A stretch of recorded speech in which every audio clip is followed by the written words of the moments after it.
Everyone, আজকে আমি রান্না করব খাসির মাংস ভুনা, লাল লাল মাংস ভুনা। কোনো প্রকার গন্ধ থাকবে না, খেতেও হবে খুব মজা, দেখতেও হবে অসাধারণ। যারা খাসির মাংস খেতে পছন্দ করেন না তারাও একবার খেলে বারবার খেতে চাইবেন। চলো যাই মূল রেসিপিতে। প্রথমে আমি এখানে সয়াবিনের তেল দিয়েছি, এটা অপশনাল, আপনারা ইচ্ছা করলে সরষের তেল ইউজ করতে পারেন। পেঁয়াজ কুচি দিয়ে দিয়েছি, তার সঙ্গে আদা পেস্ট, রসুন পেস্ট, জিরা পেস্ট এবং মরিচ পেস্ট দিয়ে 5 মিনিট ভেজে নিয়ে মাংসগুলো দিয়ে দিচ্ছি। খাসির মাংস, এখানে তো চর্বি থাকবেই, হাড্ডি তেমন নেই, মাংস আর চর্বি।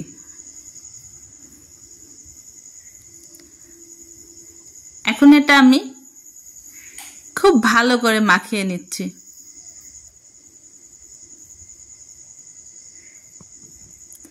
আমি একটু বেশি ঝাল খেতে চাই, এর জন্য আরেকটু মরিচ পেস্ট দিয়ে দিলাম।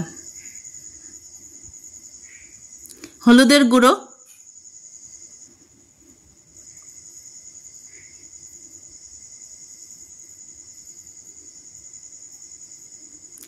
ভালো করে মিক্স করে নিচ্ছি।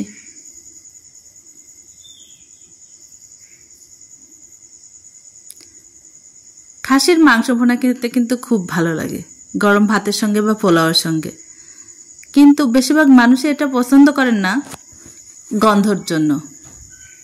আজকে আমি যে রান্নার রেসিপিটা আপনাদের সঙ্গে শেয়ার করছি, এটা ভাবে রান্না করলে কোনো প্রকার গন্ধ থাকবে না।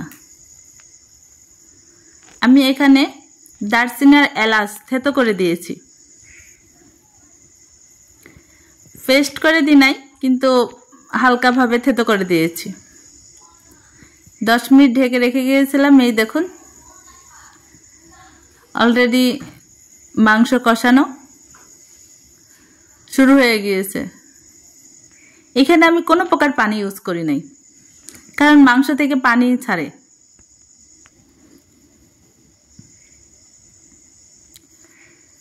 খাসির মাংস খেতে তখনই ভালো লাগবে যখন আপনি খুব ভালো করে কষিয়ে নিতে পারবেন, একদম ভাজা ভাজা। এখানে আমি গরম পানি দিয়ে দিচ্ছি, এটা অবশ্যই গরম পানি দিতে হবে।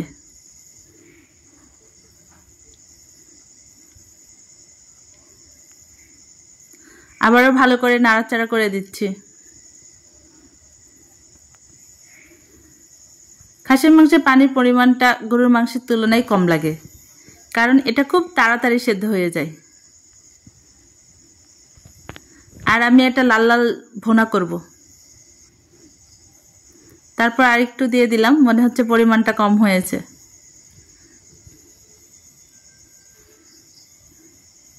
ভালো করে নাড়াচাড়া করে দিয়ে আবার আমি ঢাকনা দিয়ে দিলাম। এই দেখুন কত দারুণ হয়েছে। আমি রান্নার মিডিলে চর্বিগুলো উঠিয়ে রেখেছিলাম।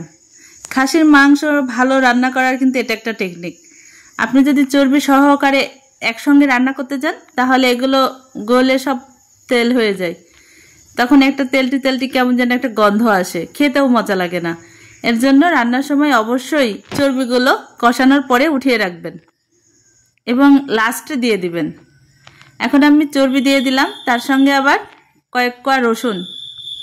খাসির মাংসে রসুন দিলে খুব ভালো লাগে। লাস্ট মুহূর্তে রসুন দিলে রসুনটা সিদ্ধ হবে, কিন্তু গোটা গোটা থাকবে। এখানে আমি গোটা রসুনও দিই, তবে আমি কোয়াও ইউজ করি।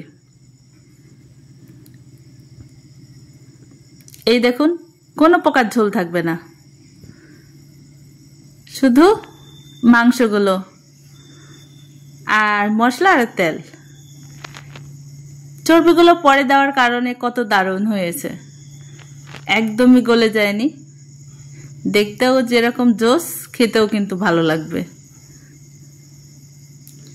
আপনারা এভাবে খাসির মাংস ভুনা করে খেয়ে পোলাওর সঙ্গে খেয়ে দেখবেন, আমার মনে হয় বারবার খেতে মন চাইবে।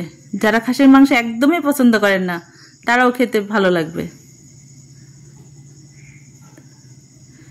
ওকে, ভালো থাকবেন, দেখা হবে নতুন কোনো রেসিপি নিয়ে।